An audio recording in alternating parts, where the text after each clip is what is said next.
Stuttgart liegt in einem Kessel. Oberirdisch gibt es daher kaum Platz für neue Infrastruktur. Deshalb wanderte für den Bau des neuen Stuttgart 21 genannten Bahnknotens ein großer Teil der Bahninfrastruktur unter die Erde. Dafür musste die Deutsche Bahn 56 Kilometer Tunnel bauen. Dabei arbeiten sich die Tunnelbauer mit 4 völlig unterschiedlichen Methoden durch den Berg. Die erste maschinell. Eine Tunnelbohrmaschine, über 100 Meter lang. Vorne ein Schneidrad mit mehr als 10 Metern Durchmesser. Es dreht sich durch das Gebirge und löst Stück für Stück heraus.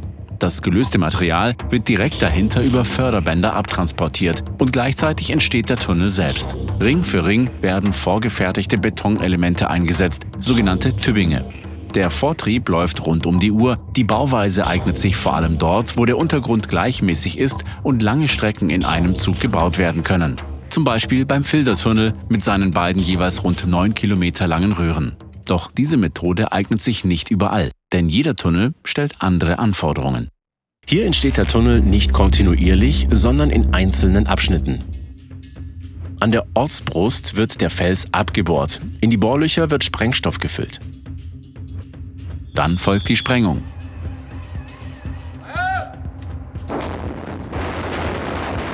Sie bricht das Gestein auf, präzise geplant und kontrolliert. Das gelöste Gestein wird abtransportiert.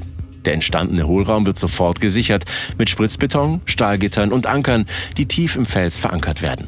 Dann beginnt der nächste Abschnitt. So geht es Stück für Stück durch den Berg, bei Stuttgart 21 im Schnitt 2 bis 5 Meter pro Tag. Der Tunnel entsteht in 3 Etappen. Zuerst die Kalotte, dann die Strosse und schlussendlich die Sohle. Diese Bauweise kam bei vielen Tunneln von Stuttgart 21 zum Einsatz. Doch nicht überall kann gesprengt werden, zum Beispiel dort nicht, wo die Umgebung besonders sensibel ist oder wichtige Infrastruktur darüber liegt. Oder unter einem Fluss, wie beim Tunnel Obertürkheim unter dem Neckar.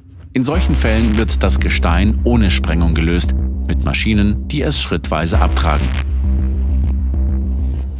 Der Ablauf bleibt gleich, nur die Sprengung entfällt.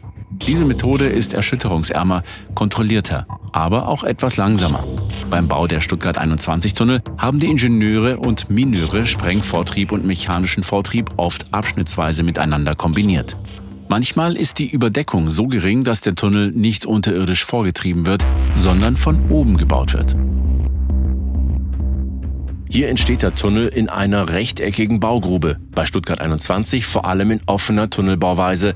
Zuerst entstehen die Seitenwände, dann wird der Deckel gebaut. Diese Bauweise wird vor allem dort eingesetzt, wo Tunnel nahe an der Oberfläche verlaufen oder besondere Anforderungen an den Bauablauf bestehen, zum Beispiel beim Flughafentunnel, der unter der Autobahn verläuft. Egal wie der Tunnel gebaut wird, immer entsteht Ausbruchmaterial. Mit jedem Meter Tunnel wird Material aus dem Berg geholt. Allein bei den S21-Tunneln im Talkessel waren das rund 8,7 Millionen Tonnen. Das entspricht 861 Mal dem Gewicht des Eiffelturms. Zuerst muss dieses Material aus dem Tunnel heraus.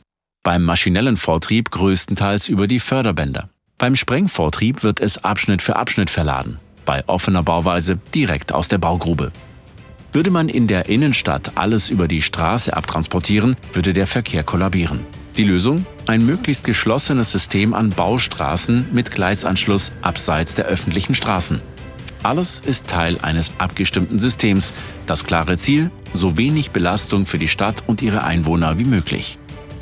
Gewählt nicht zufällig, sondern bestimmt durch Geologie, Lage und Umgebung. Jeder Tunnel erforderte eine eigene Lösung. So ist Stuttgart 21 mehr als ein Bahnhof. Es ist ein kompletter neuer Bahnknoten. 11 Tunnel, 56 Kilometer unter der Stadt, 42 Brücken, rund 100 Kilometer neue Gleise. Alles hängt zusammen. Mit einem klaren Ziel. Verbindungen schneller machen. Direkter, zuverlässiger. Wenn euch das Video gefallen hat und ihr keine Neuigkeiten verpassen möchtet, dann abonniert den Kanal und aktiviert die Glocke.